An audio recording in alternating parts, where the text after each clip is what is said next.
Ndizera ko mumeze neza mwese aho muri, utameze neza agira ibyiringiro ko ejo hazaba hameze neza. Ikipe ya Rayon Sport yongeye kubona umufatanyabikorwa mu buryo bw'ibanga, Canal Plus, ikigo gicuruza, ikigo gikomeye, ikigo cy'Abafaransa, ikigo gicuruza amadekoderi. Abenshi murakizi Canal Plus, tugenda tuyamamaza impande n'impande. Iki kigo gikorera muri Teledis, Canal Plus ubu igiye kuba umufatanyabikorwa wa Rayon Sport.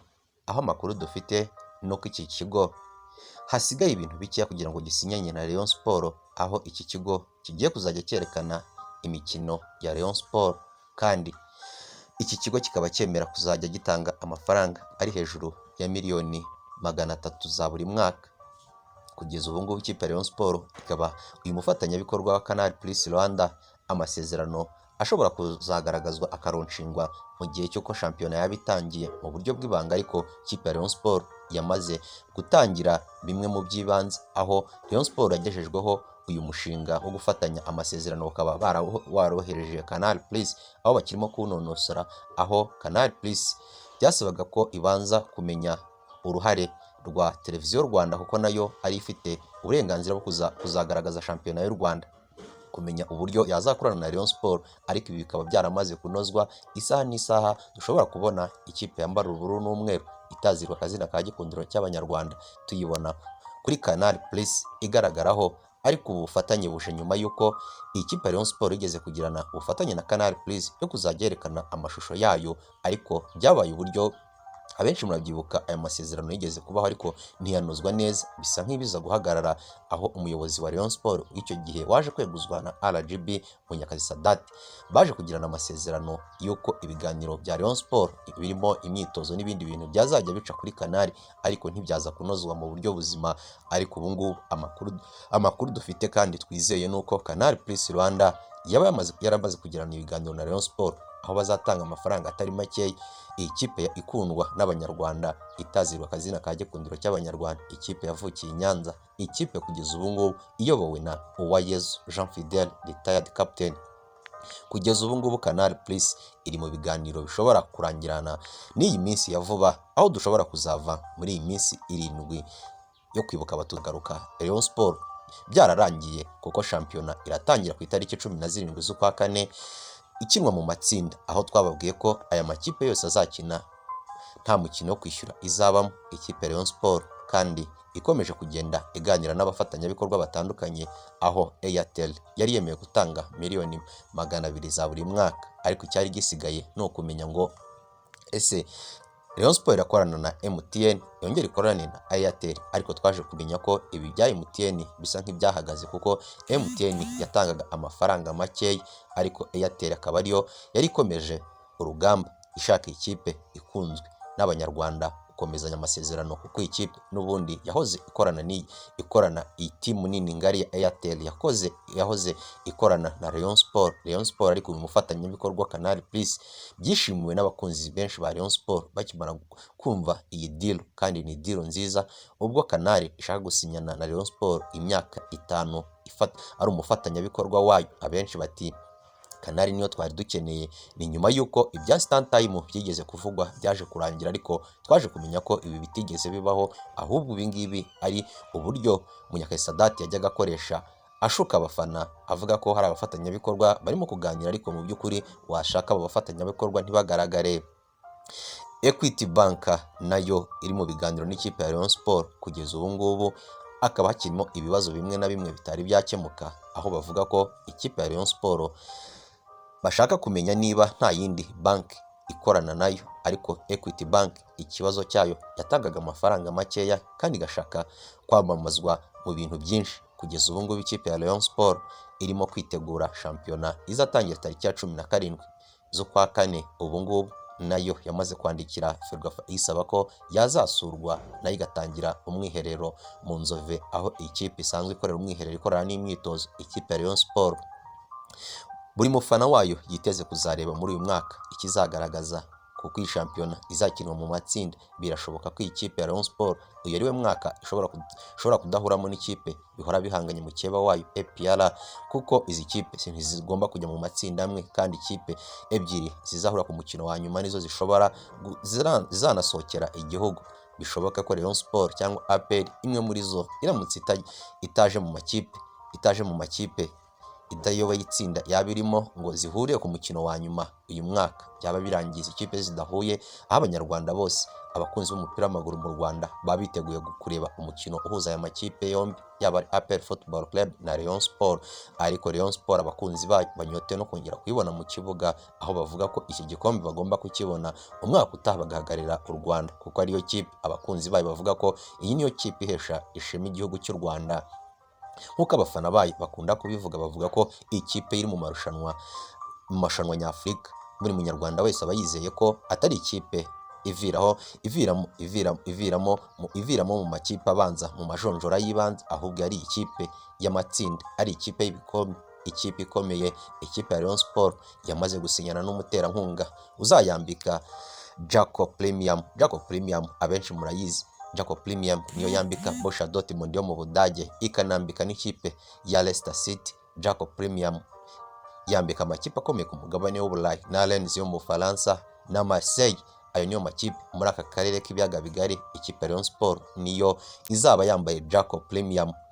Mu gihe andi makipe hano mu Rwanda harimo Makita yambika Kiyovu Sport na Mukura Victory Sport na Musanze yo mu karere ka Musanze mu ntara y'Amajyaruguru. Kugeza ubu ngubu ikipe ya Rayon Sport kandi abakinnyi bayo yaba ari abanyamahanga yaba ari nabo mu Rwanda bari ahantu hatandukanye bamaze kohererezwa ubutumwa babwirwa ko bagomba kuza kwitabira akazi ko shampiyona iri butangire muri Mata 17, 2021. Ikipe ya Rayon Sport kandi kugeza ubu ngubu abakinnyi bayo bose bamaze kwitegura, kandi igisigaye nuko ikipe bose abakinnyi n'abatoza bamaze guhabwa ibyo bagombaga. Kugeza ubu ngubu ibyo bumvikane nyuma y'uko ikipe ya Rayon Sport igiye yumvikana n'abakinnyi uburyo izagenda ibahamo amafaranga. Umutoza wahoze atoza ikipe y'Inyanza akaza kugira ibihe bitari byiza hano mu Rwanda, ariko abenshi bakavuga ko ari mu batoza b'abahanga banyuze mu ikipe ya Rayon Sport. Murabyibuka ubwo twari kuri Stade Amahoro, ikipe ya AS Kigali ihura na Rayon Sport. Iyo kipe murayibuka aho Rayon Sport yasabwaga gutsinda AS Kigali, ariko bikaza kurangira izi kipe zinganyije igitego kuri kimwe. Lek Mayer umubirigi waje kurwanira mu kibuga, abenshi murabyibuka ko ariwo mukino wa nyuma Amasezerano yakinnye. Abitwa Ndatimana Robert aza guhagarikwa. Uwari umuyobozi w'abafana Claude nawe yaje kujyanwa mu nzego z'ubutabera. Ni nyuma y'uko abafana bakoze ibintu bitandukanye, bamwe bagenda bangiza imodoka y'urasifuye uwo mukino. Lek Mayer waherukaga mu ikipe ya Young Africans akaza kwirukanwa nyuma y'uko avuze ko abafana b'iyi kipe akazanamo amagambo y'irondaruhu. Uyu mugabo watoze AS Leopards yo muri Kenya, Lek Mayer, wari wabonye akazi muri South Africa ariko bikaza kurangira atakabonye. Lek Mayer yagarutse muri Afurika y'Epfo ahabwa akazi nyuma y'uko yarahagaritswe. Lek Mayer umutoza mu Bubiligi yabonye akazi ko gutoza Chippa United yo muri Afurika y'Epfo, ni nyuma y'igihe nta kazi kubera amagambo y'irondaruhu yakoresheje muri Tanzania atoza ikipe ya Young Chippa United. Kuri uyu wa mbere tariki ya 5 Mata 2021 nibwo yatangaje ko yamaze guha akazi Lek Mayer nk'umujyanama mukuru w'abatoza muri iyi kipe, ariko hari amakuru yakomeje kuvugwa ko uyu mutoza nyuma y'iminsi mike azahita agirwa umutoza mukuru w'iyi kipe. Ariko kugira ngo yemezwe nk'umutoza nuko iyi kipe izabanza igahabwa uburenganzira n'abaterankunga b'iyi kipe ndetse n'ishyirahamwe ry'umupira w'amaguru muri Afurika y'Epfo. Chippa United yahaye akazi Lek Mayer nyuma yo kwirukanwa ari umutoza mukuru w'iyi kipe witwa Dani Malesera. Ubuyobozi bwa Chippa United bukaba bwatangaje ko Siablewa Gwambi ariwe mutoza mukuru mu gihe cy'agateganyo, mu gihe Lek Mayer izaba ariwe mujyanama mukuru w'uyu mutoza mu by'imikinire muri ikipe. Lek Mayer yirukanwe na Young Africans yo muri Tanzania muri 2020 azira kuvuga amagambo y'irondaruhu ku bafana b'iyi kipe, aho yabise inguge. Nyamara abafana bamushinja umusaruro muke kuva uyu mugabo yakwirukanwa muri Tanzania yagiye gushaka akazi muri Afurika y'Epfo. Nabo bamagana ayo magambo yavuze. maze ishyirahamwe ry'umupira muri iki gihugu rivuga ko uyu mutoza atemerewe gutoza muri iki gihugu cya Afurika y'Epfo nyuma yo kugaragarwaho n'amagambo atari meza. Abakinnyi batanu b'Abanyafurika bamaze gutsinda ibitego byinshi ku isi. Dukunze kubona abakinnyi b'Abanyafurika bitangira amakipe yabo haba i Burayi, muri Afurika y'Epfo ndetse bagatsinda ibitego byinshi by'itandukaniro. Tugiye kurebera hamwe abakinnyi batanu b'Abanyafurika mu mateka yabo bamaze gutsinda ibitego byinshi. Perezida w'igihugu cya La Liberia George Weah yaciye mu Bufaransa ndetse akinira n'ikipe ya AC Milan yo mu Butaliyani. Mbere y'uko asoza gukina umupira w'amaguru yari amaze gutsinda ibitego 280. Pierre-Emerick Aubameyang, rutahizamu ukomoka muri Gabon ndetse akaba ari na kapiteni wa Arsenal mu makipe yanyuzemo yose ndetse akaba agikina amaze gutsinda ibitego 307. Yves Tebir Drogba yakiniye ikipe ya Chelsea ari nayo yubakiyemo izina akinira ikipe y'igihugu ya Cote d'Ivoire yasezeye umupira w'amaguru amaze gutsinda ibitego 363. Kabuhariwe Samuel Eto'o Pichichi abenshi bemeza ko yari no gutwara igihembo cy'umukinnyi mwiza ku isi iyo ataza kuba umwirabura. Yakiniye FC Barcelona, Inter Milan, Chelsea ndetse n'ikipe y'igihugu ya Cameroon. Ubwo yasezeraga ku mupira w'amaguru yari amaze gutsinda ibitego 442. Roger Mira, uyu mugabo w'imyaka 38 nawe akomoka muri Cameroon, yayikiniye imikino 77 ayitsindira ibitego 43. Yanyuze mu makipe nka Montpellier, Monaco, Saint-Etienne, zose kandi niko yagendaga atsinda ibitego bifasha aya makipe ye.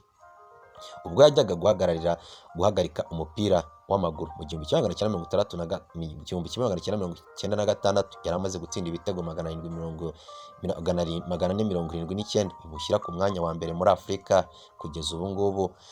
Roger Mila akaba ari umusesenguzi ukomeye kandi umusesenguzi umaze kubigira umwuga ukomeye, kuko akenshi tuzamusanga ku ma sport arimo kwanaliza imipira imwe n'imwe, aho abenshi mu mwibuka aho Roger Mila yarimo kwanaliza imipira ya CHAN yaberaga muri Cameroon iwabo. Abenshi muribuka umupira wahuje Togo n'u Rwanda. Roger Mila nawe yari mu basesenguzi, aho murabyibuka yavugaga ko umupira u Rwanda rurimo gukina ari umupira utamenya forubire yawo, utamenya ibirimo gukinwa ibyo ari byo. Kugeza ubu ngubu Roger Mila akaba ari umupunditi